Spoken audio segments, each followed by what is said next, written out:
The champagne flutes clinked around me like a chorus of tiny bells, each sound a reminder that I didn't belong here. Crystal chandeliers cast fractured rainbows across the marble floors of the Sinclair estate, and I stood in the corner of the grand ballroom, balancing a silver tray that weighed more than my entire paycheck. My feet ached in the too tight shoes the catering company had provided, and the black dress they'd given me was a size too small, cutting into my ribs with every breath. I was invisible here. That's what I told myself as I weaved through clusters of people who wore more money on their wrists than I'd see in a year.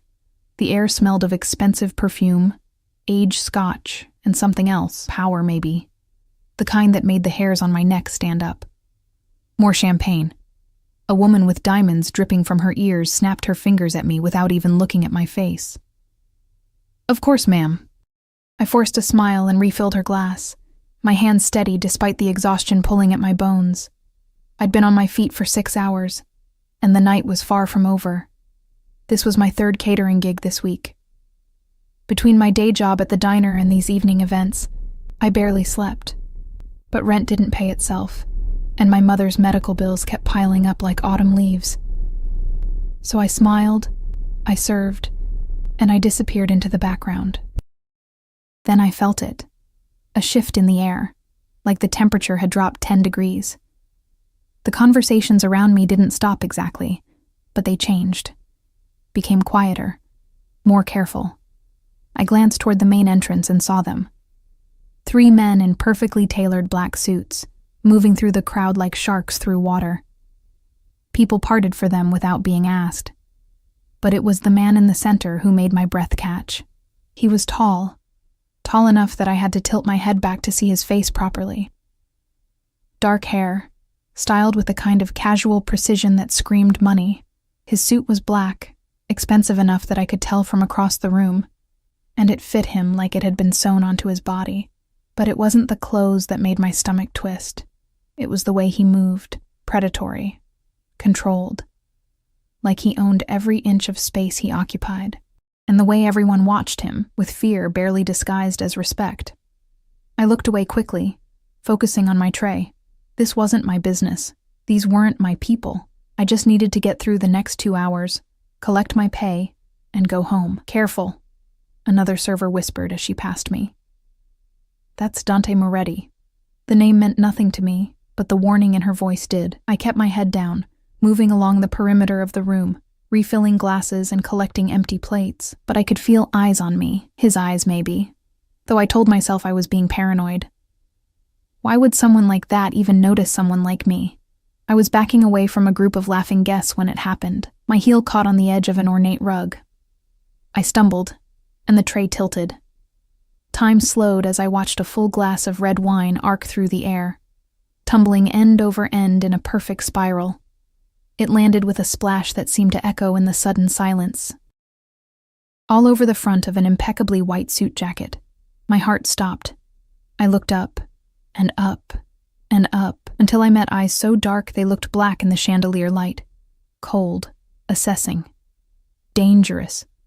Dante Moretti stared down at me, red wine dripping from the lapel of what was probably a $5,000 suit. His expression didn't change, didn't flicker with anger or surprise. Just nothing. Which was somehow worse. "I'm so sorry," I stammered, grabbing napkins from my tray with shaking hands. "I'm so sorry. I didn't see. I wasn't looking." I reached toward him to blot the wine, and one of his companions, a man built like a brick wall, moved forward like he was going to intercept me. But Dante raised one hand, barely a gesture, and the man stopped instantly. "It's fine," Dante said, his voice low and smooth, with an edge that made my skin prickle. "No, it's not. I was babbling now, my face burning with humiliation. Everyone was watching. Everyone. I'll pay for the cleaning. You'll what?"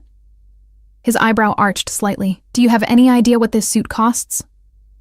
The question wasn't cruel exactly, just factual, which made it worse. "I'll work it off," I said desperately.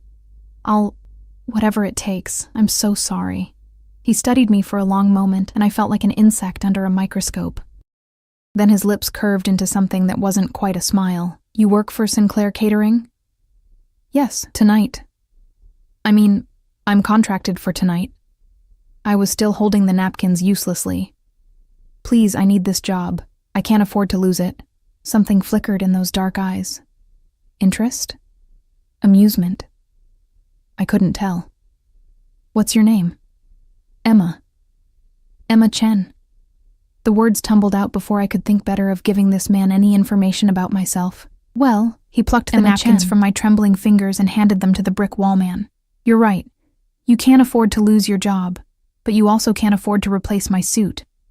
My chest tightened. This was it. He was going to have me fired, maybe even sue me.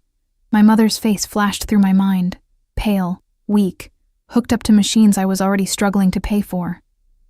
However, he continued, and I held my breath. Accidents happen. I blinked.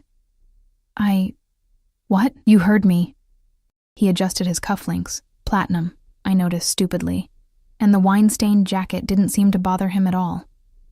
Consider yourself fortunate that I'm in a generous mood tonight. Relief flooded through me so fast I felt dizzy. Thank you. Thank you so much. I really didn't mean, but perhaps. He interrupted, his voice dropping lower. You should watch where you're going. These events aren't playgrounds for clumsy little girls. The condescension in his tone hit me like cold water. Clumsy little girls. I'd spent the entire night being invisible, being dismissed, being treated like furniture by people who wouldn't last a day doing what I did. And this man, this stranger in his expensive suit, was looking at me like I was a child playing dress-up. Something in me snapped.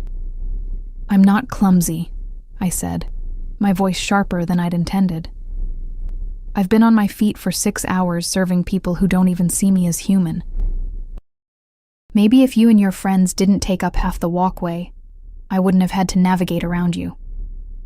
The silence that fell was absolute. The brick wall man's hand moved inside his jacket. Another of Dante's companions stepped closer. But Dante himself, he just stared at me with an expression I couldn't read. Excuse me? His voice was dangerously soft. I should have stopped. Should have apologized again, backed down, remembered my place. But exhaustion and frustration and 3 years of being invisible had built up inside me like steam in a kettle.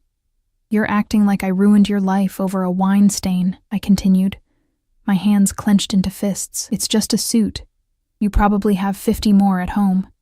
Meanwhile, I'm going to have to skip meals this week to make sure I don't lose this job because some spoiled... I caught myself, but too late. Some spoiled what? Dante took a step closer, and suddenly the room felt smaller.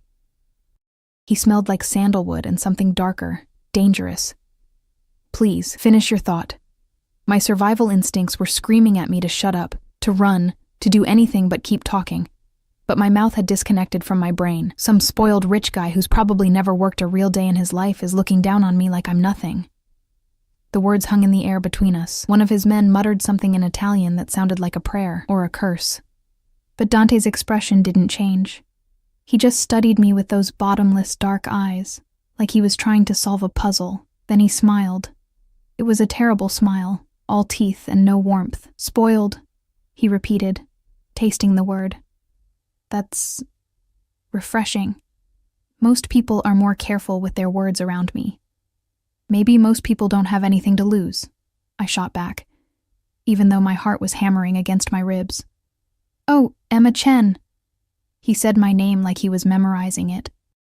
Everyone has something to lose. Before I could respond, a woman's voice cut through the tension like a knife. Dante, darling. A stunning blonde in a dress that probably cost more than my car glided toward us, her smile wide and predatory. She looped her arm through Dante's without seeming to notice or care about the wine stain. I've been looking everywhere for you, she purred. Then her eyes slid to me with the warmth of a snake. Is there a problem with the help? The way she said help made my teeth clench. No problem, Dante said smoothly, his attention shifting away from me like I'd ceased to exist. Just a minor spill. Nothing that can't be cleaned. Nothing that can't be cleaned, like I was the stain. The blonde laughed, a sound like breaking glass. Well, come along. Senator Morrison wants to speak with you about that property development. As she led him away, Dante glanced back at me one last time. His expression was unreadable, but something in his eyes made my blood run cold. "Be more careful, Miss Chen," he said quietly. "The next person you call spoiled might not be so forgiving." Then he was gone, swallowed by the crowd of expensive suits and designer dresses, leaving me standing alone with my empty tray and racing heart. I should have felt relieved. The encounter was over. I'd kept my job. I'd probably never see him again. But as I picked up the wine-stained napkins from the floor, my hands were shaking for an entirely different reason than before. Because the way Dante Moretti had looked at me in those final seconds wasn't angry. It was interested, and something told me that was infinitely more dangerous. I didn't sleep that night. I kept replaying the encounter in my mind, cringing at every word I'd said. What had I been thinking, calling a man like that spoiled? A man who had the kind of presence that made rooms go quiet. The catering manager hadn't said anything about the incident, which should have been a relief, but instead, it just made me more anxious. By the time my alarm went off at 5:30 a.m., I'd convinced myself I was being paranoid. It was over. Done. I'd never see Dante Moretti again, and he'd already forgotten about the clumsy waitress who'd ruined his suit. I dragged myself through my morning shift at Rosie's Diner, pouring coffee and serving pancakes to the early crowd. My feet still ached from the night before, and my eyes felt like they'd been rubbed with sandpaper. But I smiled at the regulars, topped off mugs without being asked, and pretended everything was fine. It was almost 2 p.m. when my phone rang. Unknown number. I almost didn't answer. Probably a spam call about my car's extended warranty, but something made me swipe to accept. "Is this Emma Chen?" A woman's voice, professional and clipped. "Yes? Who's calling?" "This is Rebecca Sterling from Sterling & Associates Law Firm. I'm calling on behalf of our client, Mr. Dante Moretti." My blood turned to ice. What? "Mr. Moretti would like to schedule a meeting with you. Today, if possible. We can send a car to your location at 4 p.m. "A meeting about what?" My voice came out higher than normal. "Look, I already apologized for the suit. I said I'd pay. This isn't about the suit, Miss Chen." Rebecca's tone was perfectly neutral. "Mr. Moretti has a business proposition for you. The details will be discussed in person." "I don't understand. What kind of business would someone like him have with someone like me? That's not information I'm at liberty to share over the phone. Will you accept the meeting?" Every instinct I had screamed at me to say no, to hang up, block the number, pretend this call never happened. But a business proposition from a man who clearly had money, when I was drowning in medical bills and barely making rent. What if I say no? I asked quietly. There was a pause. When Rebecca spoke again, her voice was softer, almost sympathetic. "Then I'm instructed to inform you that Mr. Moretti will be very disappointed, and Mr. Moretti doesn't handle disappointment well." It wasn't a threat. Not exactly. But the implication was clear. I closed my eyes and thought of my mother, hooked up to machines in the extended care facility, of the eviction notice I'd shoved in my drawer yesterday, of the impossible choice between eating and paying bills. "Fine," I said. 4 p.m. "Where?" "The car will pick you up from Rosie's Diner. Be ready." She hung up before I could ask any more questions. I stared at my phone, my reflection ghostly in the dark screen. What had I just agreed to? The car that arrived at exactly 4 p.m. was not what I expected. It was a black Mercedes, sleek and menacing, with windows so dark I couldn't see inside. The kind of vehicle that cost more than most people's houses. A driver in a crisp black suit stepped out and opened the rear door without a word, his eyes hidden behind sunglasses despite the overcast sky. I hesitated on the sidewalk, my worn purse clutched against my chest like a shield. "Miss Chen?" His voice was polite but firm. "Mr. Moretti is waiting." The mention of that name made my decision for me. I climbed into the back seat, and the door closed behind me with a heavy final thunk that reminded me of a vault ceiling shut. The interior smelled like leather and something expensive. Cologne, maybe. The seats were impossibly soft, and there was a privacy screen between me and the driver.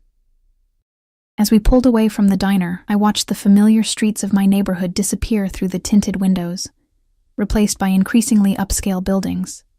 We drove for 20 minutes, heading toward the financial district where glass towers pierced the sky like shards of ice. Finally, we pulled into an underground parking garage beneath one of the tallest buildings, past security gates that required keycards and facial recognition.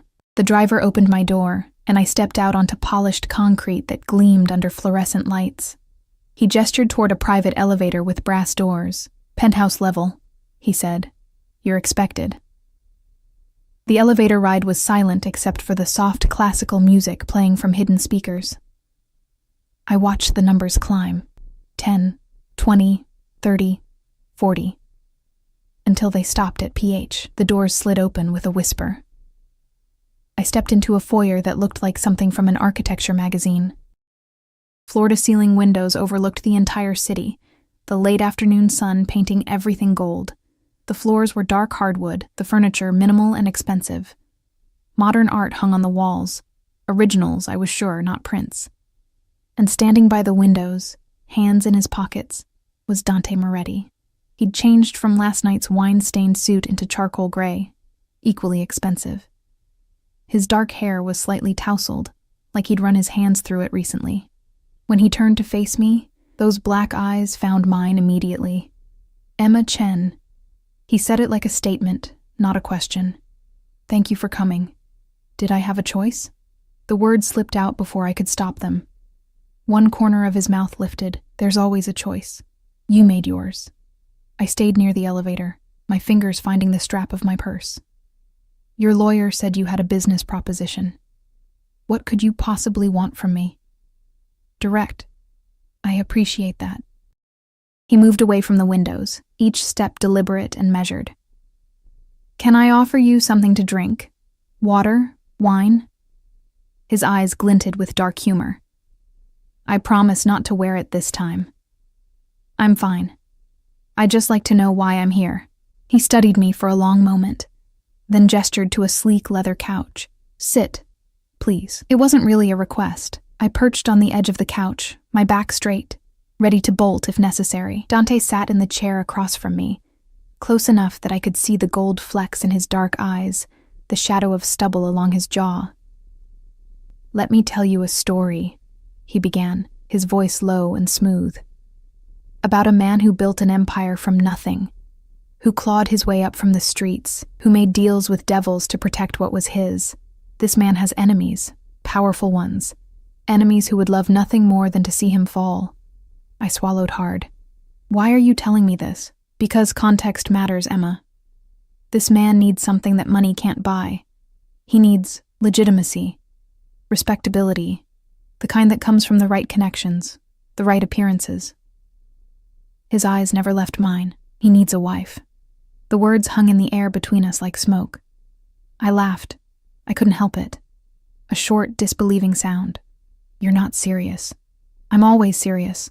"Then you're insane." I started to stand. "I'm leaving." "Sit down." His voice didn't rise, but the command in it made me freeze. "I haven't finished. I don't need to hear more. I don't know what kind of joke this is."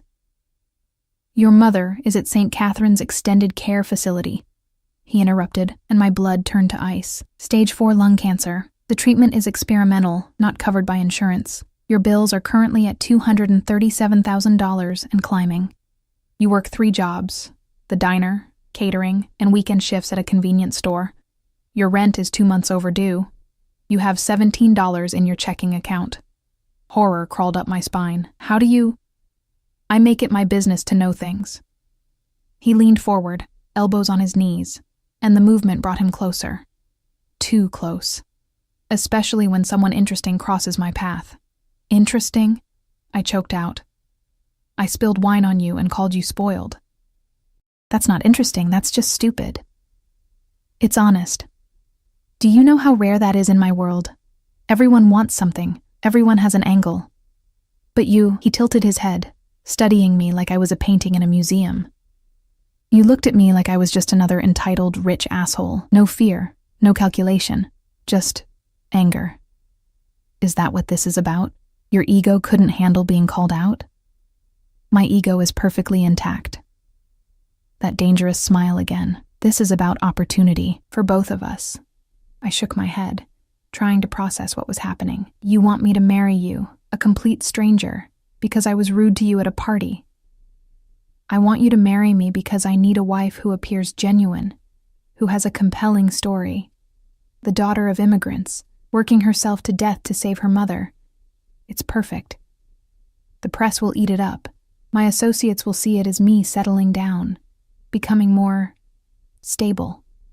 And what do I get out of this insanity? Your mother's medical bills, paid in full, the experimental treatment, the best doctors, a private room, everything she needs, a penthouse apartment in the city, a salary of $50,000 a month for the duration of our arrangement, and when we divorce, after a suitable period, a settlement of $5 million. The numbers made my head spin. That kind of money could change everything.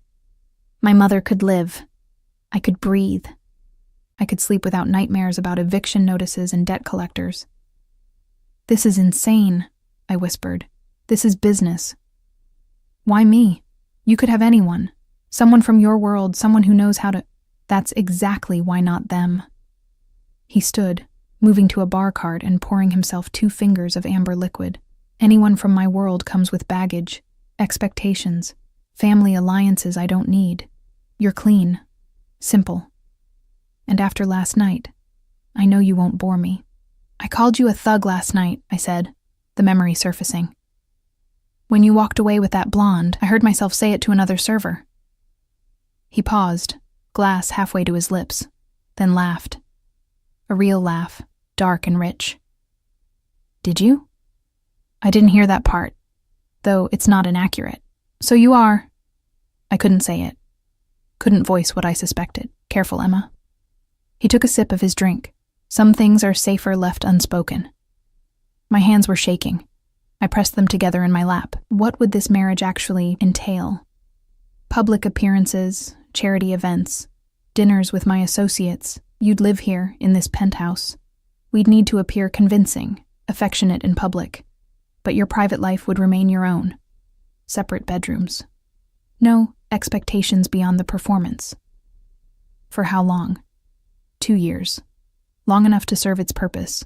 Then we part ways amicably. You get your money, your mother gets her treatment, and we both move on with our lives. I looked around the penthouse, at the art worth more than my life, the view that made me feel like I was floating above the city, the man who held my future in his hands like it was nothing. I need time to think. You have until tomorrow morning, 9 a.m. After that, the offer expires, and you go back to your $17 and drowning in debt. He set down his glass with a soft click. The car will take you home. Think carefully, Emma. Opportunities like this don't come twice. I stood on shaking legs and walked toward the elevator. When the doors opened, I stepped inside and turned back. Dante was watching me, silhouetted against the windows, looking like a king surveying his kingdom. What if I say no? I asked. His expression didn't change. Then I'll be disappointed. And like I said, I don't handle disappointment well. The doors closed, and I was alone with my reflection and the impossible choice before me. I didn't go straight home. Instead, I had the driver drop me at St. Catherine's. I needed to see her, needed to ground myself in reality before I made a decision that would change everything. My mother was asleep when I entered her room. The machines beeped softly, monitoring her vitals. She looked so small in the hospital bed, her skin paper thin, her breathing shallow. The cancer was winning. We both knew it.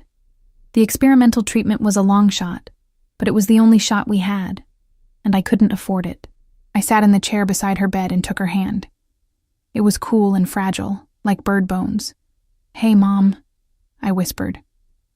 Her eyes fluttered open, and she smiled. That same warm smile she'd given me my whole life, even when things were falling apart. Even when Dad left. Even when the bills piled up. Even now, dying. "Emma, sweetheart, you didn't have to come. You should be resting. I wanted to see you." She squeezed my hand with what little strength she had. "You look troubled." "What's wrong?" "Everything," I wanted to say. A dangerous man just offered me millions of dollars to be his wife. I spilled wine on a Mafia boss, and now my life is spiraling out of control. I'm terrified and tempted, and I don't know what to do. "Just tired," I said instead. Work was busy. You work too hard, baby. You need to take care of yourself. I'm fine, Mom. I wish I could do more for you. Her eyes glistened. You do everything. You always have. I'm so proud of you, Emma. So proud. The words broke something in me. I laid my head on the edge of her bed, still holding her hand, and let the tears come silently. She stroked my hair with her free hand, humming the lullaby she used to sing when I was small, the same one her mother had sung to her in Mandarin, passed down through generations. Whatever you're facing, she murmured, you're stronger than you know. You have steel in your spine, just like your grandmother. You'll make the right choice. But what was the right choice? Take Dante's offer and save my mother's life, but sell myself into a contract with a dangerous man, or refuse and watch her die, knowing I could have saved her. I stayed until the nurses did their evening rounds, then kissed my mother's forehead and promised to come back tomorrow. The night air was cold against my face as I walked the 6 blocks to my apartment. I couldn't afford another cab, and the bus didn't run this late. The streets were mostly empty, just a few homeless people huddled in doorways, and the occasional car passing by. I climbed the 3 flights to my studio apartment and unlocked the door. The space was tiny, barely room for a bed, a kitchenette, and a small bathroom. But it was mine. Or it had been, before I fell behind on rent. I collapsed on my bed without changing clothes and stared at the water-stained ceiling. $50,000 a month, $5 million settlement. My mother's treatment paid in full. 2 years of my life, playing pretend with a man who terrified me. I picked up my phone and Googled Dante Moretti. The results made my stomach drop. CEO of Moretti Enterprises, real estate mogul. Alleged ties to organized crime. Under investigation for money laundering. Suspected head of the Moretti crime family. There were photos. Dante at charity galas, cutting ribbons at building openings, shaking hands with politicians. Always surrounded by large men in suits. Always with that same controlled expression. And photos of him with women, beautiful women, draped on his arm like accessories. The blonde from last night appeared in several, identified as socialite Victoria Sterling. I was so far out of my depth I couldn't even see the surface. My phone buzzed. Unknown number. I already knew who it was. The text was simple. 9 a.m. Don't be late. D. I threw my phone on the bed and pressed my palms against my eyes. Steel in your spine, my mother had said. I had until morning to decide if that steel was strong enough to survive Dante Moretti. I didn't sleep. At 8:45 a.m., I stood outside the gleaming tower that housed Moretti Enterprises, wearing my only decent dress, a simple navy sheath I'd bought for job interviews years ago. My hair was pulled back in a neat bun, and I'd covered the dark circles under my eyes with drugstore concealer. I looked like I was going to my own execution. The same driver from yesterday was waiting by the black Mercedes. He opened the door without a word, and I slid inside. This time, I noticed details I'd missed before. The car was armored. I could tell from the weight of the door, the thickness of the glass. There was a gun in a holster under the driver's seat. We were followed by another black SUV, visible in the side mirror. This wasn't just wealth. This was protection, power, danger. We parked in the same underground garage, but this time the driver escorted me to a different elevator. This one required a key card and a fingerprint scan. The doors were solid steel. 40th floor, he said. Mr. Moretti's private office. The elevator rose smoothly, and my stomach churned with each passing floor. When the doors opened, I stepped into a reception area with a stunning view and a desk where a severe-looking woman in her 50s sat like a guard dog. Miss Chen, she said without looking up. Mr. Moretti is expecting you, through those doors. I walked across the marble floor, my heels clicking too loudly, and pushed open the heavy wooden doors. Dante's office was massive, all dark wood and leather, with windows that showcased the entire city skyline. He stood behind his desk, talking on the phone in rapid Italian. When he saw me, he held up one finger in a wait gesture and finished his conversation. Si, capisco, fallo. He hung up and pocketed his phone, then looked at me with those dark, assessing eyes. You came. I came. Have you made your decision? I walked to the center of the room, my purse clutched in both hands. Every instinct screamed at me to run, to get out while I still could. But I thought of my mother's smile, her weakening hand in mine, the lullaby she'd hummed. I thought of $17 in eviction notices, and a lifetime of struggling. I thought of what my grandmother would have done. Pragmatic, fierce, willing to sacrifice for family. I have conditions, I heard myself say. Dante's eyebrows rose slightly. Do you? Yes. I lifted my chin, meeting his gaze even though my knees were shaking. My mother gets the treatment immediately.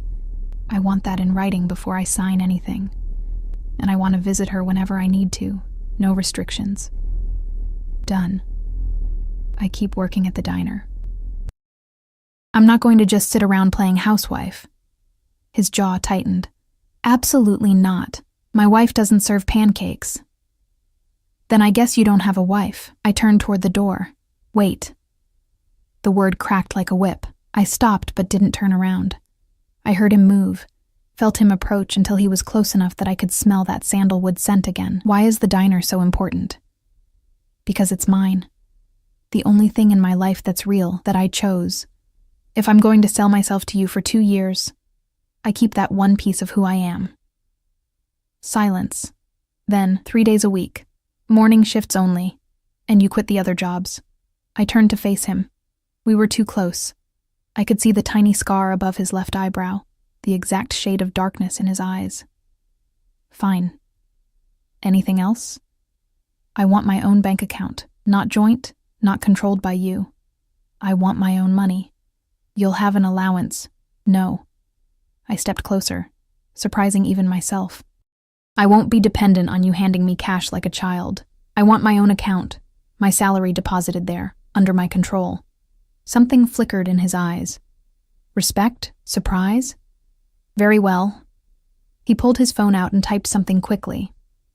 My lawyers will have the contracts ready by this afternoon. We'll review them together. Anything else? I should have said no. Should have quit while I was ahead, but my mouth kept moving. What's the real reason you're doing this? And don't tell me it's about legitimacy or business.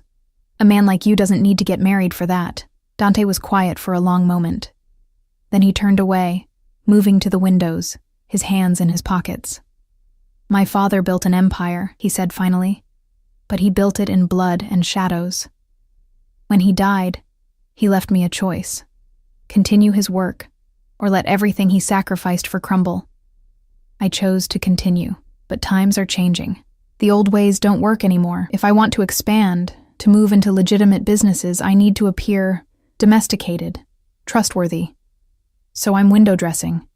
You're a strategic asset. He glanced back at me. And if I'm being honest, I'm curious. About what? About what happens when someone finally tells me no. You're the first person in a very long time who's looked at me like I'm just a man. Not a king. Not a monster. Just a man she finds irritating. And the honesty in his voice surprised me. You are irritating, I said. He smiled. A real smile this time, not the dangerous one. Then we should get along perfectly. Do we have a deal, Emma Chen? I thought of my mother, of the life I could give her, of the future this money could buy. I thought of steel spines and impossible choices. Yes, I whispered. We have a deal. Dante crossed the room in 3 strides and extended his hand. Then welcome to the family, future Mrs. Moretti. I took his hand, and his fingers closed around mine, warm, strong, possessive. And I wondered what I'd just agreed to. What monster I'd just made a bargain with. And why, when he smiled at me, I felt something other than fear flutter in my chest. The contracts arrived at 3 p.m., delivered by 2 lawyers in matching gray suits who spread documents across Dante's conference table like they were laying out battle plans. I sat across from them, trying to read legal jargon that might as well have been written in ancient Greek.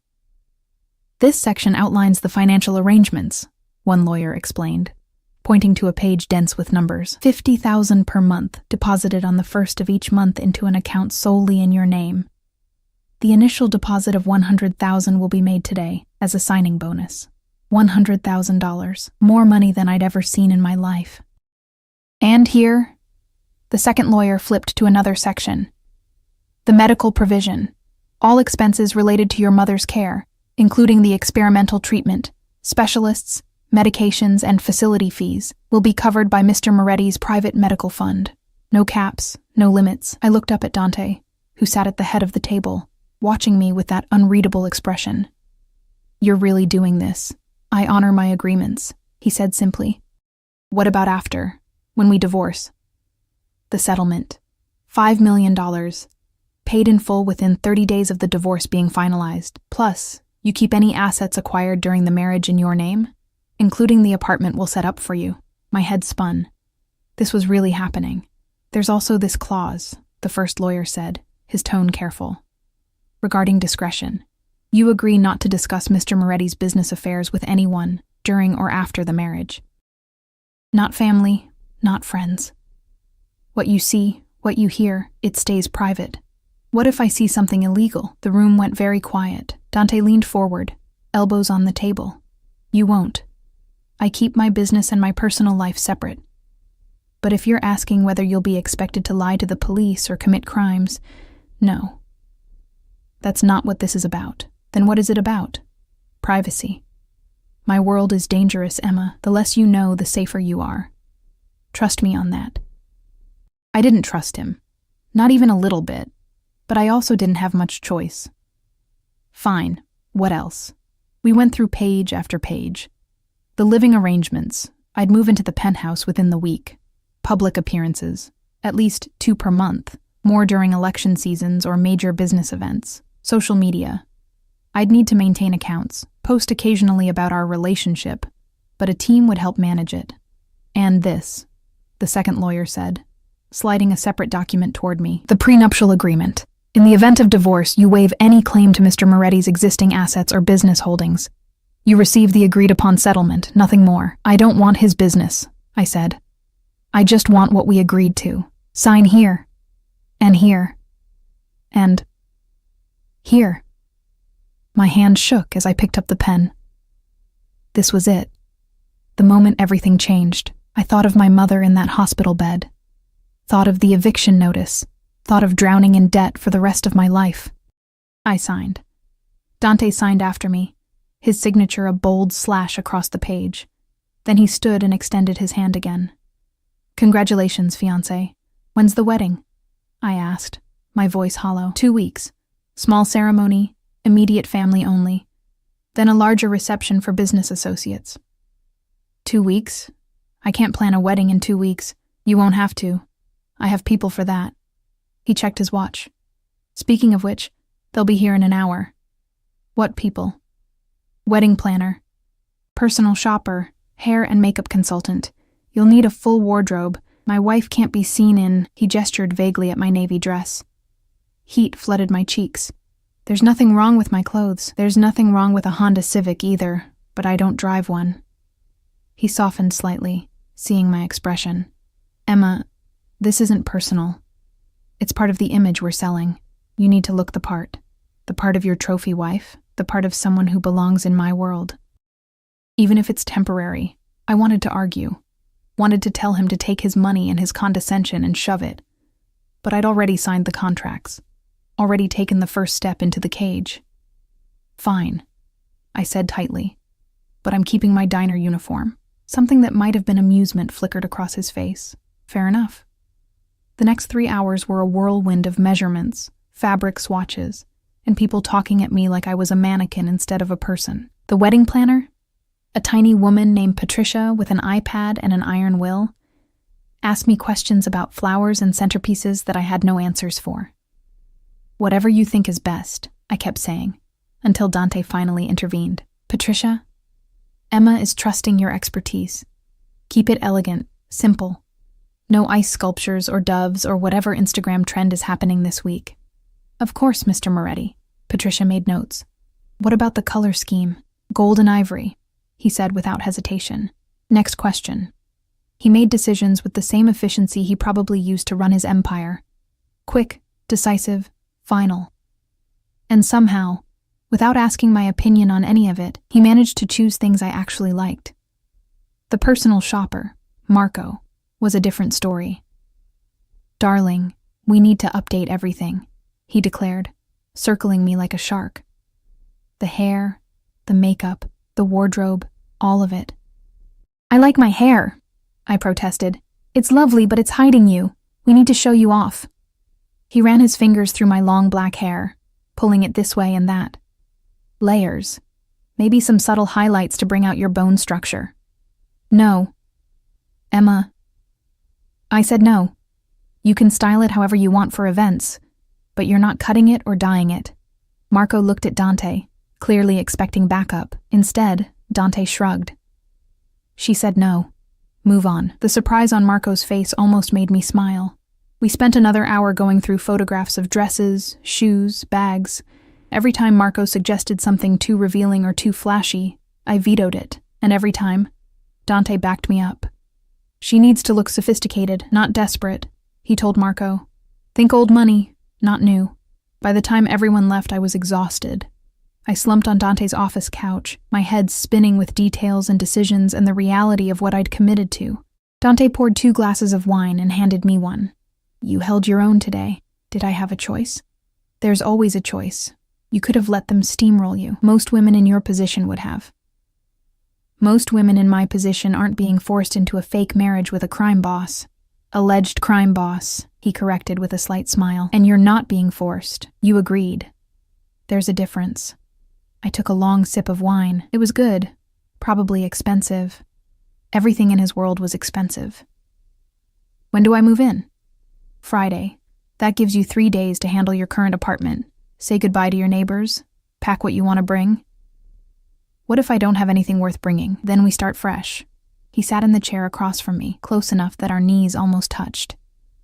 Emma, I know this is overwhelming, but I meant what I said. I honor my agreements. You hold up your end, I'll hold up mine. Your mother gets her treatment, you get your money, and in 2 years, you walk away and never have to see me again. Why does that sound too good to be true? Because you're smart enough to know that nothing is ever truly free. He swirled his wine, watching the dark liquid catch the light. But I promise you this, I won't hurt you. I won't force you into anything beyond what we agreed to, and I'll protect you from anyone who tries. Why would anyone try to hurt me? His expression darkened. Because the moment you become my wife, you become a target. My enemies will see you as leverage. That's why you'll have security. Always. No arguments. Fear prickled down my spine. What have I gotten myself into? A gilded cage, he said quietly.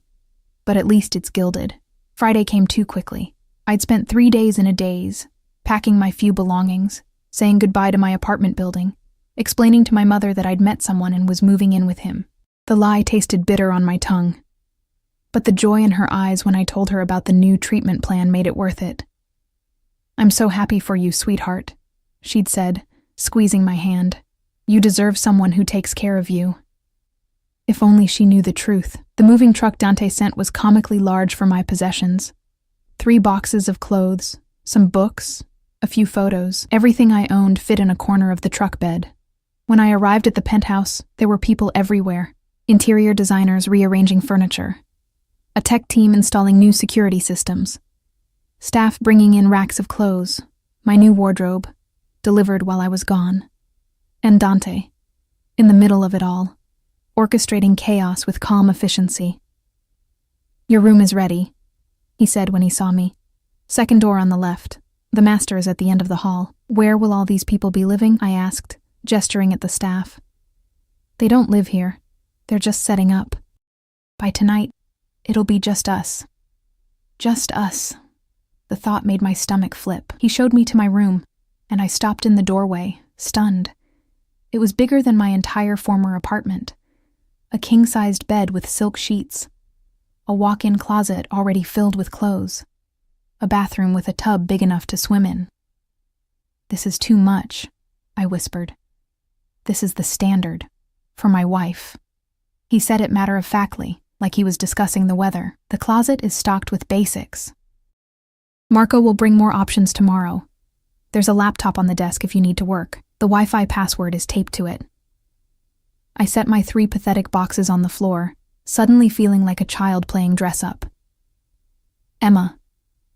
Dante's voice was softer now. I turned to find him watching me with an expression I couldn't read. This is your home now. I know it doesn't feel like it yet, but it will.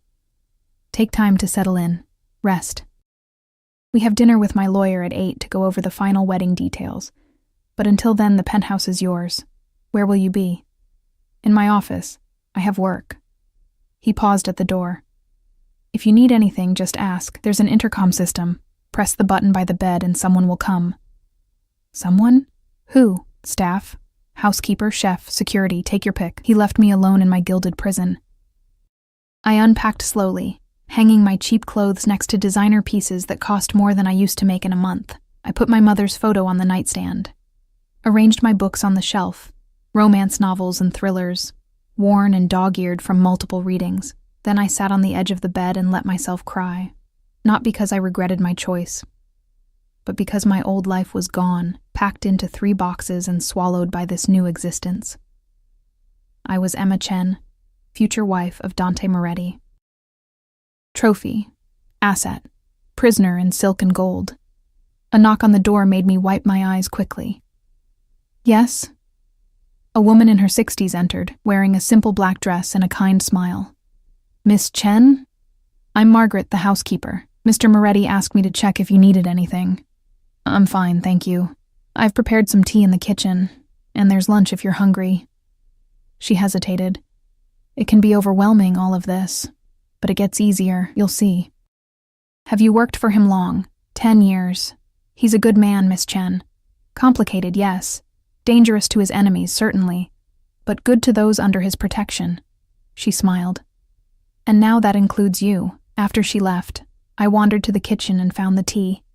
Jasmine, my favorite. How did he know? Had he researched that too, along with my bank account and medical bills? I took the tea to the window and looked out over the city. Somewhere down there, my mother was receiving the first round of her new treatment, the experimental drugs that might save her life. Because of the deal I'd made, because I'd sold myself to a man I barely knew. Worth it. I whispered to my reflection, it's worth it. I repeated it until I almost believed it. Dinner with the lawyer was excruciating. Dante's attorney, Robert Sterling, Victoria's father, I realized with a jolt, went through every detail of the wedding ceremony with clinical precision, the guest list, the vows, the photo opportunities for the press. We'll announce the engagement tomorrow, he explained. Just a simple statement. Young love, swept off her feet. That sort of thing. The media will eat it up. What if they dig into my background? I asked. We're prepared for that. Daughter of immigrants, working multiple jobs to support her sick mother, swept off her feet by the city's most eligible bachelor. It's a fairy tale. They'll love it.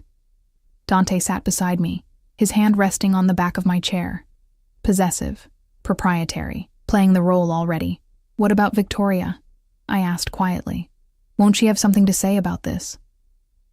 Robert's expression tightened almost imperceptibly. My daughter understands business arrangements. She'll be fine. Business arrangements, I echoed. Is that what she was too? Emma. Dante's voice held a warning. No, it's a fair question. Robert leaned back in his chair. Victoria and Dante have known each other since childhood. There was an expectation. But expectations change. She'll adapt. I doubted that. I'd seen the way Victoria looked at Dante at the party, like he was hers, bought and paid for. Moving on, Robert continued. The ceremony will be at the Ashford estate. 200 guests. Press will be controlled. Approved photographers only. Emma, you'll need to make a statement to the media. We'll write it for you. I can write my own statement. Both men looked at me in surprise. Can you? Robert's tone was patronizing. I'm not an idiot, I snapped. I can string words together without your help. Emma has a degree in English literature from State, Dante said quietly. She's more than capable. I stared at him. How did he know that? I hadn't mentioned it. Robert cleared his throat. Very well. Draft something and send it to me for approval. We talked for another hour about seating arrangements, menu selections, the honeymoon, a weekend trip to his estate in the Hamptons for appearances, separate rooms, of course. By the time Robert left, my head was pounding. You look exhausted, Dante observed. I am exhausted. This is insane. All of it. Welcome to my world. He poured himself a scotch. Get used to it. This is just the beginning. How do you live like this? Every move calculated, every word measured. Practice. He took a sip, his eyes meeting mine over the rim of the glass. And necessity. In my position, one wrong move can get people killed. The casual way he said it made my blood run cold. I should go to bed, I said, standing. Emma. He caught my wrist as I passed, not hard, just enough to stop me. His hand was warm, his grip gentle despite the strength I could feel there. Thank you. For what? For not running. For going through with this. I know it's not easy. You're paying me $5 million. That makes a lot of things easier. Is that the only reason you're here? The money? I could have said yes. Should have said yes. But something in his eyes made me honest. No, I admitted quietly. It's mostly for my mother. The money is just a bonus. He released my wrist, his fingers trailing against my skin. Get some rest. Tomorrow we announce our engagement to the world. I retreated to my room and closed the door, leaning against it with my heart pounding. This was my life now, playing pretend with a dangerous man, lying to the world, becoming someone I wasn't. I changed into pajamas and climbed into bed, the silk sheets cool against my skin. Through the wall, I could hear Dante moving around in his room. The shower turning on, the quiet sounds of him getting ready for bed. And I wondered, not for the first time, what I'd really agreed to, what price I'd really be paying for my mother's life, and whether, when this was all over, I'd even recognize myself anymore. The announcement went live at 10 a.m. I was at the diner, pouring coffee for the morning regulars, when my phone exploded with notifications. Text messages, social media alerts, missed calls from numbers I didn't recognize. I ducked into the kitchen and pulled up the news on my phone. The headline made my stomach drop. Moretti heir engaged to mystery woman. There was a photo, one I didn't even remember being taken. Dante and me leaving his building yesterday, his hand at the small of my back, both of us looking like we belonged together. Like we were actually in love. The article was worse. Dante Moretti, CEO of Moretti Enterprises and one of the city's most eligible bachelors, announced his engagement today to Emma Chen, 26. According to sources close to the couple, Moretti was swept off his feet by the hardworking daughter of Chinese immigrants. Chen, who works multiple jobs to support her ailing mother, met Moretti at a charity event last week. The whirlwind romance has culminated in an engagement that friends describe as meant to be. Whirlwind romance. Meant to be. I wanted to laugh or scream or both. Emma! My boss, Rosie, appeared in the doorway, her phone in hand and her eyes wide. Is this true? You're engaged to Dante Moretti? Yes, it happened fast. Fast? Honey, you didn't say a word. When did you even meet him? Last week. At a catering event. Rosie's expression shifted from shock to concern. She'd known me for 3 years, knew about my mother, knew how hard I struggled. Emma, sweetheart, are you sure about this? That man is... There are rumors. I know what people say. I cut her off gently. But he's been good to me. And he's taking care of my mother's medical bills. Understanding dawned in her eyes. Oh, honey. I need to do this, Rosie, for her. She pulled me into a hug that smelled like coffee and cinnamon rolls. Then I'm happy for you. But you be careful, you hear me? And you better still come visit after you're some fancy society wife. I'm not quitting, I said. I'll still work mornings 3 days a week. You're marrying a billionaire and you want to keep slinging hash? She laughed.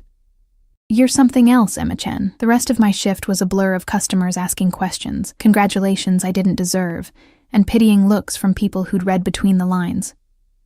By the time I left at 2 p.m., I was emotionally drained. A black Mercedes was waiting outside. Not Dante's usual driver, but a younger man with sharp eyes and a holstered gun visible under his jacket. Mrs. Moretti, I mean Miss Chen, he corrected himself. I'm Marcus. Mr. Moretti sent me to take you home. I can take the bus. Mr. Moretti was very clear. You don't take the bus anymore. His tone was respectful but firm. Please, miss. My job depends on getting you home safely. I climbed into the car. feeling the weight of my new reality settle over me like a shroud. When I arrived at the penthouse, Dante was on the phone in his office, speaking rapid Italian. He gestured for me to wait, wrapping up his conversation with curt efficiency. "How was work?" he asked when he hung up. "Surreal." "Everyone knows." That was the point. He moved around his desk and I noticed he looked tired. There were shadows under his eyes, tension in his jaw. The response has been interesting. Meaning? Meaning my associates are surprised. The media is eating it up. And Victoria is furious. "I could have told you that would happen. She'll adjust." He said it with the confidence of someone used to people adjusting to his will. "We have our first public appearance tonight. Dinner at Marcello's. It's a restaurant I own. The press will be there, so we need to sell this." "Sell what exactly?" "That we're in love. That you're not just some arrangement." He stepped closer and my breath caught. "That when I look at you, I see my future wife, not a business transaction." "And how do we do that?" "By touching. Often. Small gestures. My hand on your back, your hand on my arm. Eye contact. Smiling like you enjoy my company." His lips quirked. "I know that last one will require acting. You're hilarious. I have my moments." He reached up and tucked a strand of hair behind my ear, the gesture intimate and possessive, like that. Natural, affectionate. "Can you do that?" My skin tingled where he'd touched me. "I can try." "Good. Wear the black dress. The one Marco brought yesterday. Hair down. The emerald necklace is in your jewelry box." "I have a jewelry box?" "You do now." Marcello's was exactly the kind of restaurant I'd imagined. Dim lighting, white tablecloths, prices that weren't listed on the menu because if you had to ask, you couldn't afford it. We were seated at a private table near the window, visible but separated from the other diners by a tasteful screen. Dante had been right about the press. Cameras flashed as we entered, photographers shouting questions that Dante ignored with practiced ease. His hand never left the small of my back, warm and steady through the thin fabric of my dress. "Smile," he murmured against my ear as we sat. "You're supposed to be happy." I forced my lips to curve, hoping it looked genuine. The meal was an exercise in performance art. Dante ordered for both of us in flawless Italian, his hand finding mine on the table, thumb stroking across my knuckles. When the wine arrived, he insisted on pouring mine himself. His eyes locked on my face like I was the only person in the room. "You're good at this," I said quietly. "At what?" "Pretending." Something flickered in his expression. "Who says I'm pretending?" Before I could respond, a commotion near the entrance made us both look up. Victoria Sterling swept into the restaurant like an avenging angel in designer heels, her father trailing behind her looking apologetic and furious in equal measure. "Dante," she said, her voice carrying across the room. "We need to talk." Every eye in the restaurant turned toward us. Dante's jaw tightened, but his voice remained calm. "Victoria, this isn't the time, isn't it?" She stopped at our table, her blue eyes blazing. "You're really going through with this farce? Marrying some nobody?" "Watch your tone," Dante said softly. But there was steel underneath. He stood, positioning himself slightly between Victoria and me. "Emma is my fiancée. You will treat her with respect." "Respect?" Victoria laughed, the sound brittle. "She's a waitress you're using to clean up your image. Everyone knows it." I should have stayed quiet, should have let Dante handle it, but the same anger that had made me call him spoiled surged up again.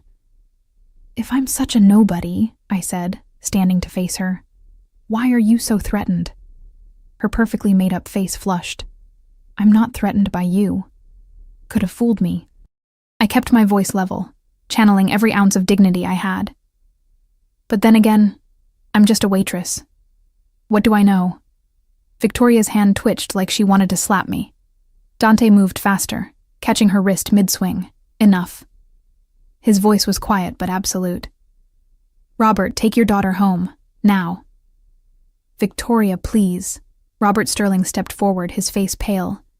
"This isn't—" "Don't you dare!" Victoria hissed at me, jerking her arm from Dante's grip. "Don't you dare think this is real. He's using you. And when he's done, you'll be right back in your diner, and I'll still be here." She stormed out, her father rushing after her with mumbled apologies. The restaurant was silent. Every phone in the place was probably filming. This would be all over social media in minutes. Dante's hand found mine, squeezing gently. "Sit," he said quietly. "Don't let her see she got to you." I sat, my legs shaking. He sat beside me instead of across, angling his body toward mine, creating a bubble of intimacy despite the dozens of watching eyes. "I'm sorry," he said, low enough that only I could hear. "I should have anticipated that. She's in love with you. She's in love with the idea of me, of what our families expected." He signaled the waiter, who appeared instantly. "We're ready for the check." "But we haven't eaten. We're leaving, now." His tone brooked no argument. In the car, the privacy screen up, Dante's composure finally cracked. He ran a hand through his hair, exhaling sharply. "That was a disaster. Will there be consequences? For you, I mean? Robert will smooth things over. Victoria's just... She doesn't handle change well. She called me a nobody. You're not." He turned to face me in the dim interior. "You held your own tonight. Most people fold when Victoria goes on the attack. I've dealt with worse than rich girls having tantrums." "I don't doubt it." His eyes searched my face. "Are you okay?" The question surprised me. Why wouldn't I be? Because this is harder than it should be. The scrutiny, the attacks. I brought you into this. Into my mess. I knew what I was signing up for. Did you?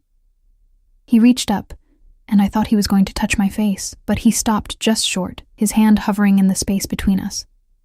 I'm not sure I did. The moment stretched, charged with something I couldn't name. Then his phone buzzed, and the spell broke. He checked the message and cursed under his breath. "I need to handle something. Marcus will take you home. What about you?" "I have a meeting. Don't wait up." He was already typing a response, his attention shifting to business. The vulnerable man from seconds ago disappeared behind the CEO mask. When we arrived at the penthouse, he didn't get out. Just caught my hand before I could leave. "Emma?" He waited until I looked at him. "What Victoria said about me using you.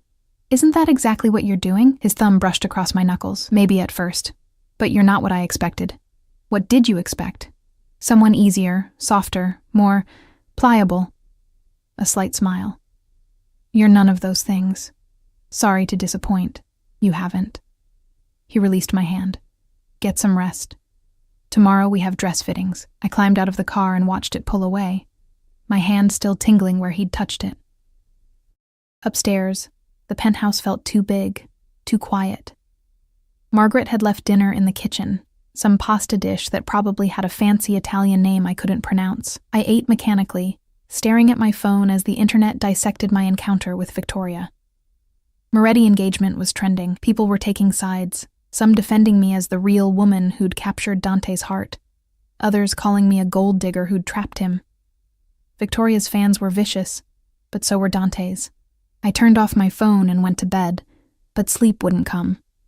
Instead, I lay in the dark, listening to Dante return hours later, his footsteps in the hallway, the sound of his door closing, the shower running, and I wondered what kind of meeting required him to shower afterward. Wondered what kind of man I'd really agreed to marry. Wondered if I was in over my head or exactly where I needed to be. The next 2 weeks were a blur of fittings, appointments, and carefully staged public appearances. Dante and I fell into a routine. Breakfast together before he left for the office, dinners when his schedule allowed, careful performances whenever cameras were present. And somewhere in the performance, something started to shift. He remembered that I took my coffee black with 1 sugar. Started buying jasmine tea in bulk because I mentioned liking it. Noticed when I was tired and sent me to bed early instead of dragging me to another event. Small things. Insignificant, probably, but they added up. One night, a week before the wedding, I found him in his study at 2 a.m., papers spread across his desk, a glass of scotch in hand. "Can't sleep?" I asked from the doorway. He looked up, surprised. "Did I wake you?" "No, I was reading." I gestured to the book in my hand, one of my dog-eared romances. "What are you working on?" "Details for a new development. Nothing interesting." But he looked exhausted, the shadows under his eyes deeper than usual. I crossed to his desk and picked up the scotch. How much of this have you had? Enough. That's not an answer. I set the glass out of reach. When's the last time you slept through the night? I don't remember. He leaned back in his chair, studying me with those dark eyes. Why are you awake, really? Nervous about the wedding? It's just a performance, like everything else. Is it? The question slipped out before I could stop it. His expression shifted, guarded, curious. What do you mean? Sometimes it feels real, the way you... I trailed off, unsure how to finish. The way I what? Look at me. Touch me. Like this isn't just business. Silence fell between us, heavy with things unsaid. Emma. His voice was rough. You should go to bed. Why? Because if you stay, I'm going to say things I shouldn't. My heart hammered against my ribs. Like what? He stood abruptly, moving around the desk until he was close enough that I could smell the scotch on his breath, the sandalwood of his cologne. Close enough that I had to tilt my head back to meet his eyes, like the fact that this stopped being just business the moment you called me spoiled, he said quietly. Like the fact that I think about you constantly. Wonder what you're doing. Whether you're happy, whether... He stopped himself. Go to bed, Emma. What if I don't want to? Then we're both in trouble. The air between us crackled with tension. I should have left. Should have put distance between us. This was a contract, an arrangement, nothing more, but I didn't move. Neither did he. Dante. Whatever I was going to say was cut off by his phone ringing, shrill in the quiet. He cursed and answered it, his expression darkening as he listened. When? A pause. I'll be there in 20 minutes. He hung up and looked at me, regret clear in his eyes. I have to go. At 2 a.m.? Business doesn't keep regular hours. He grabbed his jacket. I'll have security stay at the penthouse tonight. Don't leave without Marcus. Is everything okay? It will be. He paused at the door, looking back. Emma, what we were just talking about, I know. Forget it. It's late. We're both tired. But as he left, I knew neither of us would forget. And I knew that somewhere between the contract signing and now, this had become more than just a business arrangement. At least for me. I wasn't sure what that meant, or what I was going to do about it. Bloco 5, final. The wedding day arrived wrapped in golden sunshine and my growing dread. I stood in the bridal suite at the Ashford estate, staring at my reflection in the full-length mirror. The dress was stunning, ivory silk that flowed like water, delicate lace sleeves, a train that pooled behind me like spilled moonlight. My hair was arranged in soft waves, pinned with vintage pearl clips. The emerald necklace Dante had given me glinted at my throat. I looked like a bride. I felt like a fraud. You're beautiful, sweetheart, my mother said from her wheelchair, tears streaming down her face. The treatment was working. She had color in her cheeks again, strength in her voice. She'd been well enough to attend, which was all I'd wanted. He's a lucky man. If only she knew the truth. Thanks, Mom. I knelt beside her carefully, mindful of the dress. How are you feeling? Like I'm watching my daughter marry a good man. She cupped my face with trembling hands. I know you did this for me, Emma. The medical bills, the treatment. I'm not stupid. My heart stopped. Mom. But I also see the way he looks at you. She smiled through her tears. Like you're the only person in the room. That's not fake, baby. That's real. Before I could respond, there was a knock. Patricia entered, her iPad clutched like a lifeline. 5 minutes, Emma. Are you ready? No. Yes. My mother was wheeled out to take her place, leaving me alone with my reflection and my racing thoughts. In the past 2 weeks, Dante and I had circled each other like wary cats, close enough to feel the heat, careful not to touch.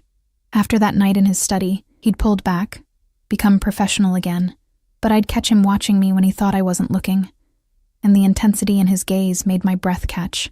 This was supposed to be simple, a contract. 2 years of performance, then freedom. But nothing about Dante Moretti was simple. The music changed. My cue. I took a breath, lifted my chin, and stepped into the hallway where my escort waited. Robert Sterling, of all people, offered his arm with a tight smile. Victoria sends her regrets, he said quietly as we walked. She's indisposed. I bet she is. For what it's worth, Emma, I think you're good for him. Dante's been different these past weeks. Lighter, somehow. I didn't know what to say to that, so I said nothing. The double doors opened, and 200 faces turned toward me. But I only saw one. Dante stood at the altar in a charcoal suit, his dark hair perfect, his expression unreadable. But when our eyes met, something shifted.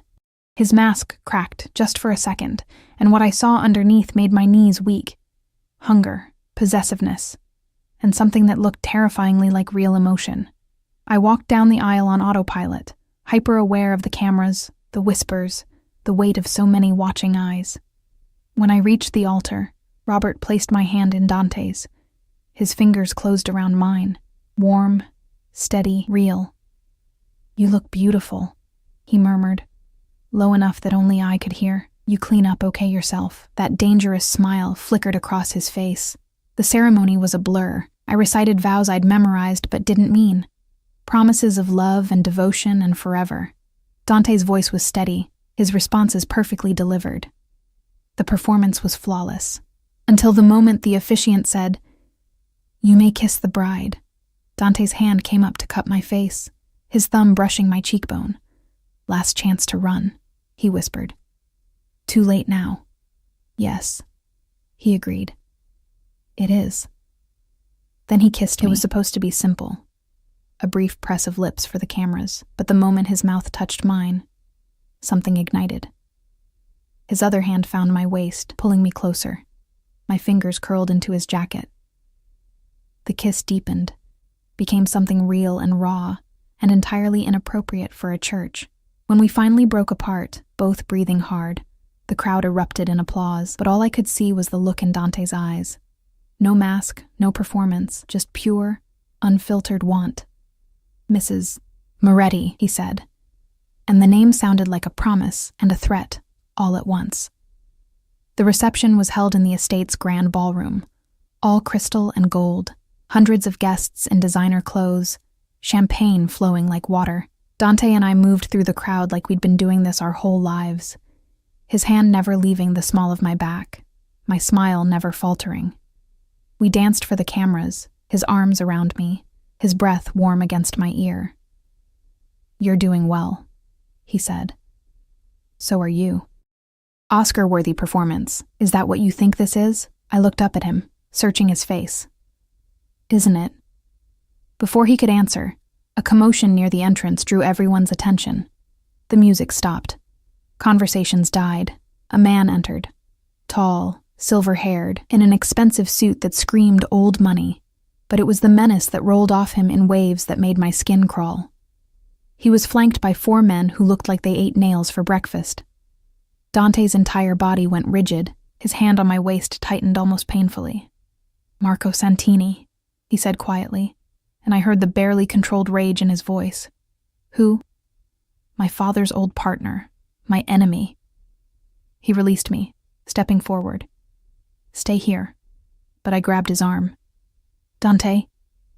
"Emma." He looked at me, and his eyes were cold, empty. The man I'd started to know vanished, replaced by someone dangerous. "Stay. Here." He crossed the ballroom, his men materializing from the shadows to flank him. The 2 groups met in the center of the dance floor like armies facing off. "Moretti," Santini said, his voice carrying through the silent room. "Congratulations on your wedding. I wasn't invited, but I came anyway." "You're not welcome here." Dante's voice was flat, controlled. "No? But we have so much to discuss, like the territory dispute on the waterfront, or the shipment that went missing last week, or—" His eyes found me, and his smile was predatory. "Your beautiful new bride." Ice flooded my veins. "Touch her and I'll kill you," Dante said simply. Santini laughed. "Such passion. But you see, Dante, marriage makes you weak, gives you something to lose, something I can take away." Everything happened at once. Santini's men moved, so did Dante's. Guests screamed, scrambling for the exits. I heard the unmistakable sound of guns being drawn. Then Dante was there, grabbing my hand, pulling me toward a side exit. Run! We burst through doors, down a corridor, his security surrounding us. Behind us, shouts, gunfire, chaos. What's happening? I gasped. He came to send a message, that I'm vulnerable now, that he can get to me through you. We reached a secure room, reinforced walls, no windows. Dante shoved me inside, his men taking positions outside. Lock the door, he ordered. Don't open it for anyone but me. Where are you going? To end this. His eyes were black, empty of everything except cold fury. Stay here, Emma, I mean it. He turned to leave, but I caught his jacket. Dante, wait. I can't. He pulled away. If I don't handle this now, they'll never stop coming. Never stop trying to use you against me. Then let them. It's not worth dying over. Something flickered in his expression. You're wrong. You are worth dying over. Before I could process that, he was gone. I locked the door with shaking hands and sank to the floor in my wedding dress, listening to muffled shouts and the distant crack of gunfire. This was my life now. Violence and danger, and a husband who'd just admitted I was worth dying for. A husband I'd started to care about more than I should. Minutes felt like hours. I counted my heartbeats, my breaths, anything to keep from losing my mind. Finally, there was a knock. Emma. Dante's voice, rough and tired. It's me. Open up. I scrambled to unlock the door. He stood there, his suit jacket gone, his white shirt splattered with blood, but he was standing, alive. Are you hurt? I grabbed his arms, searching for wounds. Not my blood. He stepped inside, closing the door. It's over. Santini's men are gone. He won't be a problem anymore. What does that mean? It means I handled it. His voice was flat, empty. I stared at this man I'd married, this stranger with blood on his shirt and death in his eyes, and I should have been terrified, should have run screaming. Instead, I reached up and touched his face. He flinched like I'd burned him. Emma, don't what? Don't touch you? Don't care that you almost got killed? My voice broke. Don't fall for you? The words hung between us like a confession. His hands came up to grip my wrists, but he didn't push me away. You can't. It's not real. Isn't it? I stepped closer. When did it stop being fake, Dante? When you started remembering how I take my coffee? When you looked at me during the ceremony like I was the only person in the world? When you said I was worth dying for? I shouldn't have said that, but you did. I pulled one hand free and placed it over his heart. It was racing. Tell me this is still just business. Tell me you don't feel anything and I'll believe you. He stared at me for a long moment, war raging behind his eyes. Then he broke. His mouth crashed into mine, hungry and desperate and real. His hands cupped my face, then slid into my hair, destroying the careful arrangement. I grabbed his shirt, pulling him closer, tasting scotch and danger and something indefinably him. We stumbled backward until I hit the wall, his body pressing against mine, one hand braced beside my head. The kiss was nothing like the one at the altar. This was raw, honest, everything we'd been holding back. This is a mistake, he breathed against my lips, probably. You should run from me, from this life. Too late. I kissed him again. I already signed the contract. He pulled back just enough to look at me, his eyes searching mine. Emma, if we do this, if we make this real, there's no going back. My world is dangerous. My enemies won't care that you're innocent. They'll use you against me. They already tried tonight, and it will happen again. Can you live with that? I thought about my mother, safe and healing because of him. Thought about the past weeks, watching him be ruthless in business but gentle with me. Thought about the man behind the mask, the one who remembered my coffee order and bought jasmine tea. Can you live with letting me go? I countered. Something cracked in his expression. The last of his control shattering. No. God help me. No. Then stop trying to push me away. He kissed me again, softer this time, and it felt like a promise, like choosing each other despite everything screaming at us not to. When we finally broke apart, both breathing hard, he rested his forehead against mine. This changes everything, he said quietly. I know. 2 years won't be enough. My heart stuttered.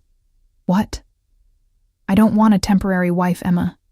I want— He stopped, seeming to struggle with the words. I really want you. No contract, no timeline. Just us. You barely know me. I know enough. I know you're stubborn and brave and you fight back when anyone else would cower. I know you work yourself to exhaustion for people you love. I know you see me, the real me, and you're not afraid. His thumb brushed my cheek. I know that somewhere between hating me and tolerating me, you started to care. And I know I've been falling for you since the moment you called me spoiled. Tears burned behind my eyes. This is insane. Most good things are. He pulled back slightly. But I need you to understand what you're agreeing to. This won't be easy. My life is complicated, dangerous. There will be threats, attacks, things I can't protect you from. Then teach me to protect myself. Surprise flickered across his face. What? If I'm going to be your wife, your real wife, then I can't be helpless. Teach me. How to handle threats. How to navigate your world. How to be strong enough to stand beside you instead of behind you. A slow smile spread across his face. The first real smile I'd seen from him. You continue to surprise me. Good. I'd hate to be boring. He kissed me again, gentler, and it tasted like new beginnings. 3 months later, I stood in Dante's office, our office now, reviewing contracts for the new shelter we were opening. The Moretti Foundation, dedicated to helping families afford medical care. My idea, his money, our project together. Mrs. Moretti, Margaret knocked on the open door. Your mother is here. Send her in. My mother entered, walking on her own now, the cancer in remission. She looked healthy, vibrant, years younger than she had in that hospital bed. Emma, darling, she hugged me tight. I can't stay long. I have that volunteer shift at the shelter, but I wanted to drop these off. She handed me a box of her famous almond cookies, and the familiar scent made me smile. You didn't have to. I wanted to. For you and Dante. She glanced around the office. Speaking of, where is your husband? Meeting with contractors. He'll be back soon. Good. I want to thank him again for everything he's done. She squeezed my hand. I was wrong, you know. At the wedding, when I said you did this for me. Mom. You did at first, but somewhere along the way, it became real. I can see it in your eyes when you look at him. And the way he looks at you, she smiled. Like you hung the moon. Heat crept up my neck. It's complicated. Love usually is. She kissed my cheek. I'm proud of you, sweetheart. You found your steel spine and used it to build something beautiful. After she left, I stood at the window, looking out over the city. From up here, everything looked small, manageable. But I knew better now. Knew that danger lurked in shadows, that enemies plotted, that the price of loving Dante Moretti was constant vigilance. But I also knew it was worth it. Arms wrapped around me from behind, and I leaned back against Dante's chest. How was the meeting? I asked. Productive. The waterfront development is approved. He pressed a kiss to my temple. How's your mother? Good. Happy. She brought cookies. She always brings cookies. I could hear the smile in his voice. I think she's trying to fatten me up. Is it working? Maybe. He turned me in his arms, his dark eyes soft as they met mine. I have something for you. He pulled a small box from his pocket. Inside was a ring. Not the massive diamond I wore for show, but something simpler. A thin gold band with a single emerald. What's this? The engagement ring I would have given you if we'd done this the right way. If I'd courted you properly, earned your trust, asked you to marry me because we loved each other. Not because of a contract. Tears blurred my vision. Dante, I know we can't redo the past. Can't change how this started, but I want you to have this anyway, as a promise that every day going forward, I choose you. Not because of a contract or an arrangement, but because I love you. The words hit me like a physical force. He'd never said them before, not like this. I love you too, I whispered. You infuriating, dangerous, impossible man. He slid the ring onto my finger, next to the wedding band. Still think I'm spoiled? Absolutely. I stood on my toes to kiss him, and you still think I'm stubborn, without question. He kissed me back, deep and slow. But you're my stubborn waitress who calls me a thug. And you're my spoiled mafia boss who swept me off my feet. We stood there, wrapped in each other, the city sprawling below us. Two people who'd started as strangers, bound by a contract, who'd found something real in the performance. I thought about the terrified girl who'd spilled wine on a dangerous man's suit, who'd agreed to marry him to save her mother, who'd been so sure she could keep her heart locked away. That girl was gone. In her place stood a woman who'd learned to be strong, to fight, to love despite the danger, a woman who'd found her home in the arms of a man everyone warned her away from. No regrets? Dante asked quietly. I looked at the ring on my finger, at the man who'd given it to me, at the life we were building together. Not a single one. He kissed me again, and through the window I could see our reflection. Two people intertwined, inseparable, real. The contract that brought us together was long forgotten, replaced by something infinitely more binding. Love, choice, forever. And if that made me foolish, then I'd happily be a fool for the rest of my life. Because some cages, I'd learned, were worth staying in. Especially when they were gilded with love, built on trust, and opened from the inside. This was my life now. My choice, my love, and I wouldn't change a single thing.